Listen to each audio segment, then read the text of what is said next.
Hello बच्चों, सभी को जय मां सरस्वती। कैसे हैं आप सभी लोग? तो आज की क्लास में हम लोग जानने वाले हैं सबसे महत्वपूर्ण लेटर जो कि 2026 बोर्ड एग्जाम में आने वाले हैं, और ऐसे ही लेटर हर बार आपसे एग्जाम में पूछे जाते हैं। तो हम लोग देखेंगे कि किस तरीके से हमें लेटर लिखना है, ताकि इसके अलावा कोई भी लेटर आ जाए तो आप बहुत आसानी से अच्छे तरीके से लेटर को या एप्लीकेशन को लिख करके आए, ताकि आपका 4 नंबर पक्का हो जाए। तो आज की क्लास में हम लोग जानने वाले हैं सबसे महत्वपूर्ण लेटर और एप्लीकेशन, और साथ ही साथ उसे हमें कैसे लिखना है। तो एप्लीकेशन या लेटर को लिखने के लिए आपके पास पहला चीज होता है कि आपको फॉर्मेट पता होना चाहिए। अगर आपको फॉर्मेट पता है तो लेटर या एप्लीकेशन लिखने में आपको कोई भी दिक्कत नहीं आ सकती है। तो अगर हम बात करते हैं लेटर के बारे में कि हमको लेटर कैसे लिखना होता है, ठीक है, तो लेटर जो होता है वो 2 तरीके का होता है। एक तो होता है फॉर्मल लेटर और दूसरा हमारा होता है इनफॉर्मल लेटर।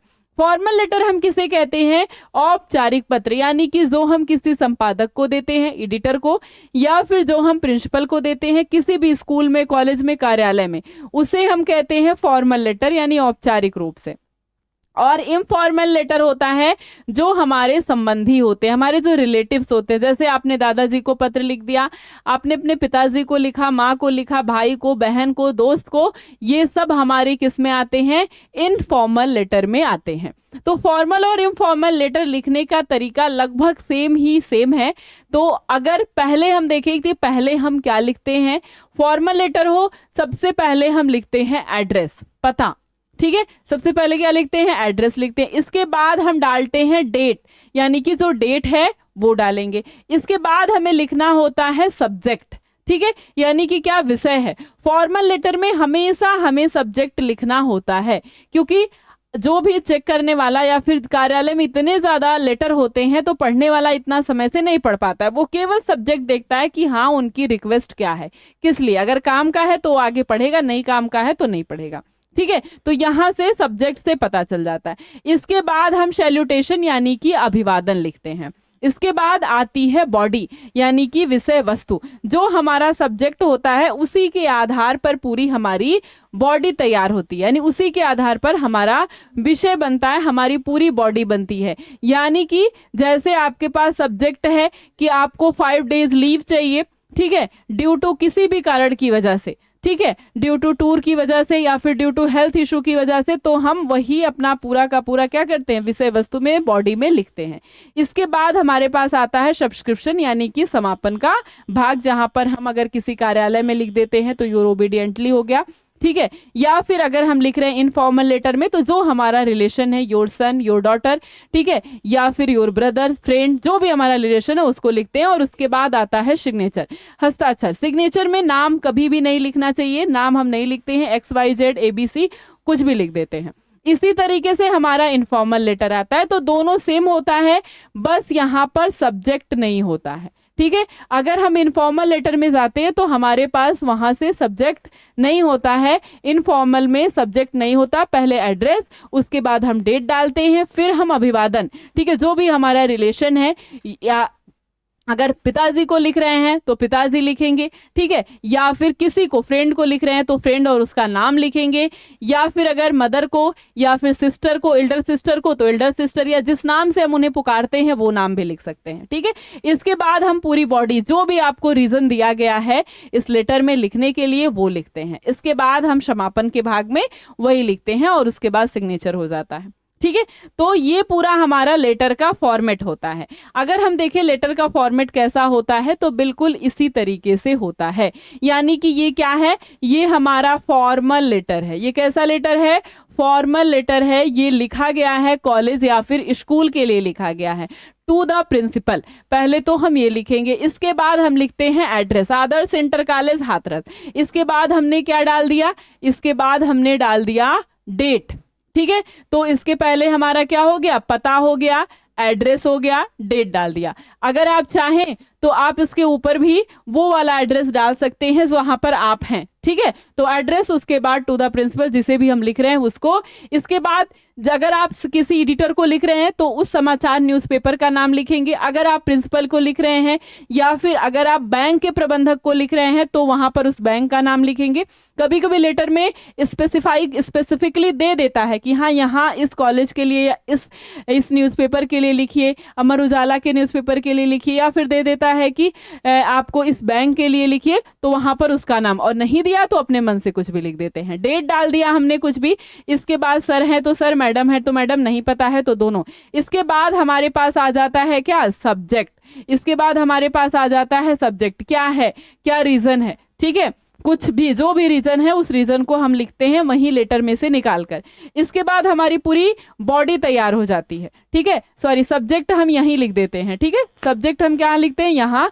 इसके बाद सर या मैडम अभिवादन हो जाता है हमारा। इसके बाद ये पूरी बॉडी ऑफ एप्लीकेशन ये तैयार होती है। इसके बाद हम डालते हैं योर्स ओबीडियंटली XYZ, ठीक है। ये इधर ही भी डाल सकते हैं, ऐसा कोई दिक्कत की बात नहीं है, ठीक है। XYZ ये पूरी हमारी क्या है, एप्लीकेशन की बॉडी है।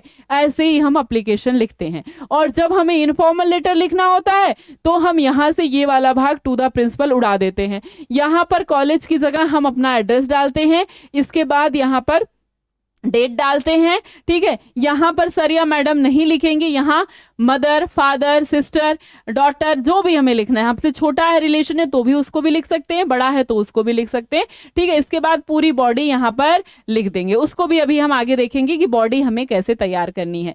दिक्कत कहाँ पर आती है, सारी दिक्कत आपको इसी बॉडी तैयार करने में आती है। बाकी सब तो आपने समझ गया, ठीक है। यहाँ पर और ओबीडियंटली नहीं लिखते हैं, जो भी हमारा संबंध, जैसे अगर आपने ग्रैंडफादर को लिखा है तो योर ग्रैंडसन लिख देंगे।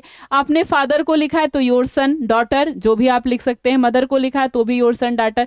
अगर आपने भाई को लिखा है तो योर ब्रदर लिख देंगे। अगर आपने अपनी सिस्टर को लिखा है तो भी आप मेल है तो योर ब्रदर लिखाएगा, ठीक है। मैं फीमेल हूं तो मैं लिख दूंगी योर सिस्टर, चाहे अपने भाई या बहन किसी को भी लिख रही हूं, ठीक है। तो ये हमारा हो जाता है फॉर्मल लेटर। समझ में आ गया ना कैसे लिखना है? एक बार सभी लोग कमेंट करके बता देंगे कि समझ में आ गया या फिर कोई दिक्कत है। ये है आपके पास वरदान बैच, जिसका लक्ष्य है 90% आपको दिलाना, जिसमें quick revision by one shot, live recording classes, most important question chapter wise और हर क्लास का क्लास नोट PDF, साथ में आपको मॉडल पेपर, गेस्ट पेपर, पिछले 5 साल का प्रीवियस ईयर पेपर, सब कुछ मिलने वाला है। 60 दिन की एकदम बेसिक महत्वपूर्ण तैयारी है।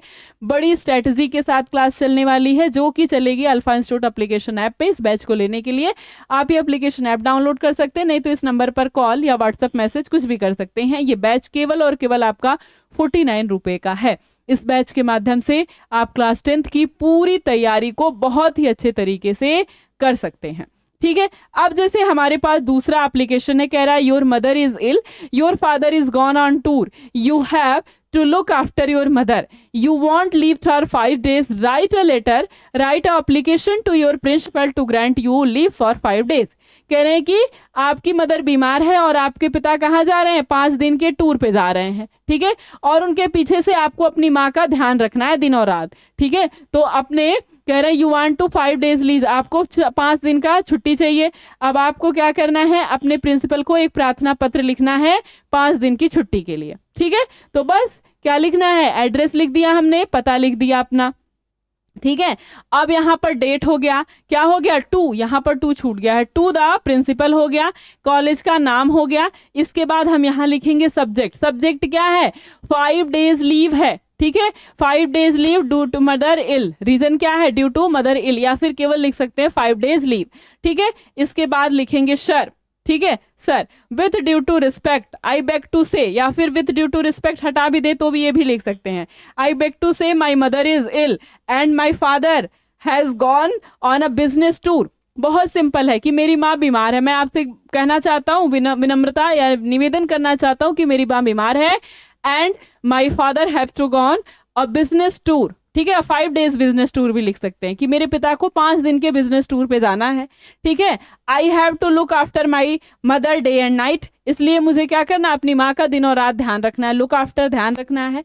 As there is none else to took her after her, उसका ध्यान रखने के लिए कोई नहीं है, जैसा कि उसका ध्यान रखने के लिए कोई नहीं है। As is none else to look after her, उसका ध्यान रखने के लिए कोई नहीं है। So I am unable to attend the college, इसलिए मैं कॉलेज आने में असमर्थ हूं। बिल्कुल जैसे हम लिखते हैं I beg to say that I am suffering from fever since last night, वही यहाँ पर भी लिखना है I beg to say that my mother is ill and my father is have to gone on a business tour. ठीक है, I have to look after my mother day and night as there is none else to look after her, so I am unable to attend the college। फिर अगली line से लिखते हैं I therefore request you to grant me leave of absence from the college for 5 days। ठीक है, from January 28 to February 1। ठीक है, कुछ भी लिख सकते हैं आप। ठीक है, डेट अपनी डेट डाल दीजिए, शायद यहाँ पर डेट चेंज है। ठीक है, यहाँ पर है 21 अगस्त 2020। ठीक है, चलिए कोई नहीं। ठीक है, यहाँ पर अपनी डेट डाल दी, कह रहे इसलिए आई देयरफॉर रिक्वेस्ट यू, मैं आपसे निवेदन करता हूँ टू ग्रांट मी लीव, कि मुझे छुट्टी दीजिए आप absence from the college of 5 days, 5 दिन की, और डेट डाल देंगे किस दिन से किस दिन चाहिए। थैंकिंग यू, धन्यवाद हमेशा लिखते हैं औपचारिक लेटर में, फॉर्मल लेटर में। इसके बाद योर ओबीडियंटली यहाँ पर हो जाता है XYZ। अब क्लास 10th जो भी आपका सेक्शन है वो सेक्शन आप डाल सकते हैं। बिल्कुल समझ में आ गया ना, इस तरीके से हमें लिखना होता है फॉर्मल लेटर। अब बात करें कि हमें इनफॉर्मल लेटर कैसे लिखना है। जैसे कह रहा है कि write a letter to your father demanding money to purchase your book. अपने पिता को क्या लिखिए, एक पत्र लिखिए कि उनसे क्या मांगना है आपको, पैसा मांगना है किसके लिए, बुक खरीदने के लिए, किताब खरीदने के लिए अपने पिता से पैसा मांगने के लिए एक पत्र लिखिए। यहाँ पर क्या किया गया है 3000 रुपीज, यहाँ पर पैसे की जगह 3000 रुपीज कर दिया गया है। जो भी आप मांगना चाहते हो मांग सकते हैं। ठीक है, इसके लिए पहले हम लिखते हैं पता, एड्रेस हो गया पता हमारा। ठीक है, 123 रंजीत नगर लखनऊ। इसके बाद लिखते हैं डेट। ठीक है, हो गया हमारा डेट। इसके बाद हम अभिवादन लिखते हैं डियर फादर। ठीक है, गुड इवनिंग, गुड मॉर्निंग, कुछ भी आप यहाँ पर लिख सकते हैं। ठीक है, यहाँ पर ये भी लिख सकते हैं गुड इवनिंग। ठीक है, या फिर जो भी आप लिखना चाहते हैं, जो भी अपने पिता को आप कहते हैं। ठीक है, जैसे भी आप उन्हें प्रणाम करते हैं वैसे लिख सकते हैं। ठीक है, या अपने पिता को आप पिताजी बोलते हैं तो डियर पिताजी लिख सकते हैं। अगर आप फादर कहना चाहते हैं डियर फादर लिख सकते हैं। डैडी कहते हैं तो डियर डैडी लिख सकते हैं, डैड लिख सकते हैं, जो आपकी मर्जी। ठीक है, इनफॉर्मल में हम अपने नॉर्मल संबंध को दिखाते हैं। ठीक, कह रहे हैं I hope you are doing well, ये सबसे पहले इनफॉर्मल लेटर में आता है कि मुझे आशा है कि आप स्वस्थ होंगे, आप ठीक होंगे, आप कुशल होंगे। तो I hope you are doing well, आप ठीक होंगे। I am writing to request you some money from you for purchasing the necessary book of my class 10th UP board study. ठीक है, तो यहाँ पर बिल्कुल वही सिंपल भाषा में लिखा है I am writing to you request, मैं ये पत्र आपको निवेदन करने के लिए लिख रहा हूँ। किसके लिए, फ्रॉम यू, आपसे, किसके लिए, for purchasing the necessary books, कुछ आवश्यक किताबों को खरीदने के लिए। ठीक है, for my class 10th UP board study, अपनी क्लास 10th यूपी बोर्ड की पढ़ाई को पढ़ने के लिए मैं कुछ आवश्यक किताबों को खरीदने के लिए आपको ये पत्र लिख रहा हूं। ठीक है, पैसे के लिए आपको ये पत्र लिख रहा हूं। तो I am writing to request some money from you for purchasing the necessary books for my class 10th UP board studies. As you know, जैसा कि आप जानते हैं, this is very crucial year for me, यह मेरे लिए बहुत ही crucial समय है। ठीक है, बहुत ही ध्यान देने वाला समय है। And having the correct study material is essential for my preparation, और मेरे पास एक सही स्टडी मटेरियल यानी सही पाठ्य सामग्री का होना बहुत ज़्यादा जरूरी है। इसेंशियल फॉर माई प्रिपरेशन, मेरी तैयारी के लिए। ठीक है, तो कह सकते हैं as you know this is a very crucial time for me, क्योंकि 10th का एग्जाम है मेरा। ठीक है, and having the correct study material is essential for my preparation. ठीक है, इसके बाद लिखेंगे the books I need include those for all subject such as English, mathematics, science, social science और हिंदी। कह रहे हैं कि इसमें क्या है, ये जो किताबें हैं ये सबके लिए हैं, मतलब सारे सब्जेक्ट की इंक्लूड है। ठीक है, some of these book are quite expensive, इसमें से कुछ क्या है थोड़ी सी महंगी है। And will also need some reference book, और मुझे इसके लिए कुछ रेफरेंस बुक भी चाहिए जो महंगी आती हैं, to help me understand the topic better. ठीक है, तो क्या लिखेंगे, some of books are quite expensive and will also some of reference book. ठीक है, कुछ इसमें से क्या है रेफरेंस बुक है, to help me understand the topic better, जो मुझे अब टॉपिक को अच्छे से समझने में मदद करेंगी।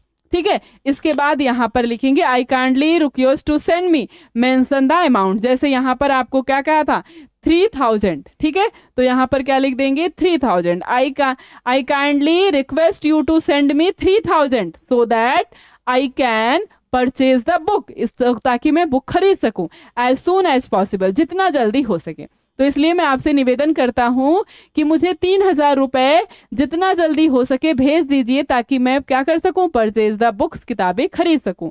This will be enable me to start my studies, यह मेरी स्टडीज को क्या कर रही है, शुरू करने में बाधा डाल रही, इनेबल है, on time, and ensure I perform well in my exam, और मैं इंश्योर होता हूं कि मैं अपने पेपर में अच्छा परफॉर्म करूंगा। भाई तभी तो पैसा मिलेगा, ठीक है। इसके बाद लिख देंगे योर सन और यहाँ पर XYZ।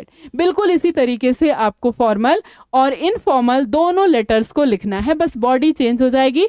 तो जो भी हमारा टॉपिक होता है उसी के अकॉर्डिंग हम अपनी बॉडी को चेंज कर देते हैं, ठीक है। समझ में आ गया ना। तो बिल्कुल जो लोग भी बैच लेना चाहते हैं वो लोग बैच ले सकते हैं। केवल 49 का है, जिसमें एकदम जबरदस्त तैयारी है, एकदम अच्छे तरीके से सब कुछ पढ़ाया जाएगा। और इसी तरीके से हम डेली हर एक टॉपिक को देख लेंगे जो कि शॉर्ट में आते हैं, ठीक है। तो इसी तरीके से आपको बहुत अच्छे तरीके से लेटर और एप्लीकेशन को लिखना है, ताकि बोर्ड एग्जाम में आपको 6 में 6 नंबर पूरा मिल सके।